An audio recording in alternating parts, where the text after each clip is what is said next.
તો હાર્દિક પટેલ લોકસભાની ચૂંટણી લડવા માંગે છે। જો કે હાર્દિક પટેલને ચૂંટણી લડવામાં અડચણો આવી શકે છે।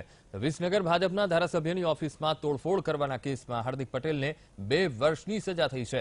આ સજા જ્યાં સુધી રદ ન થાય ત્યાં સુધી હાર્દિક પટેલ ચૂંટણી ન લડી શકે, જેથી હાર્દિક પટેલને કોંગ્રેસ સ્ટાર પ્રચારકની જવાબદારી સોંપી શકે છે। લોકસભા ચૂંટણીમાં હાર્દિક પટેલને પ્રચાર તરીકેની જવાબદારી સોંપાઈ શકે છે, જેમાં મધ્યપ્રદેશ, રાજસ્થાન, ઉત્તર પ્રદેશ અને ગુજરાતમાં હાર્દિક પટેલ સભાઓ ગજવશે। હાર્દિક પટેલ એક તરફ ઇલેક્શન લડવા માંગે છે, પરંતુ તેના માર્ગમાં અડચણો ઊભી થઈ શકે છે। લોકસભા ચૂંટણી લડવામાં અડચણ આવી શકે છે। તો આજ મુદ્દે સંવાદદાતા રાજેન્દ્ર ફોનલાઈન પર। જી રાજેન્દ્ર, લોકસભાનું ઇલેક્શન હાર્દિક પટેલ લડવા માંગે છે, પરંતુ અડચણો આવી શકે છે। આખરે કયા પ્રકારની અડચણો આવી શકે છે?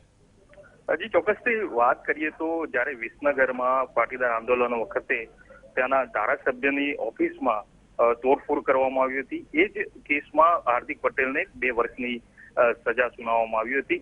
જ્યાં સુધી આ સજા રદ નહીં થાય ત્યાં સુધી હાર્દિક પટેલ ચૂંટણી લડી શકે તેમ નથી। હાર્દિકે ખુદ પણ કબૂલ્યું હતું કે કાયદાકીય કોઈ અડચણ નહીં આવે તો હું ચૂંટણી લડવાનો છું, પરંતુ શક્યતા એવી છે કે આ જે 2 વર્ષની સજા છે એ હાર્દિક માટે મુશ્કેલી ઊભી કરી શકે એ પ્રકારની સ્થિતિ જોવા મળી રહી છે।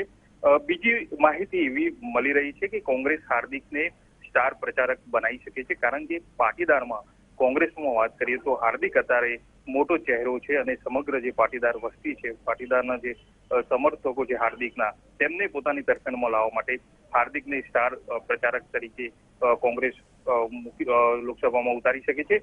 જ્યારે મધ્યપ્રદેશ, રાજસ્થાન, ઉત્તર પ્રદેશ, ગુજરાતમાં પણ હાર્દિક મોટી રેલી કરી શકે અને સભાઓ કરી શકે એ પ્રકારની સ્થિતિ પણ અને એ પ્રકારની માહિતી પણ અત્યારે સામે આવી રહી છે। પરંતુ મહત્વની વાત એ છે કે જ્યાં સુધી એ 2 વર્ષની સજા રદ નહીં થાય ત્યાં સુધી હાર્દિકને લોકસભા ચૂંટણી લડશે એવી સંભાવના જોવા મળતી નથી।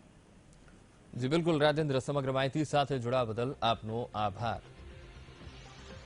લોકસભા ઇલેક્શન અને હાર્દિક આ લોકસભાનું ઇલેક્શન લડવા માંગે છે, પરંતુ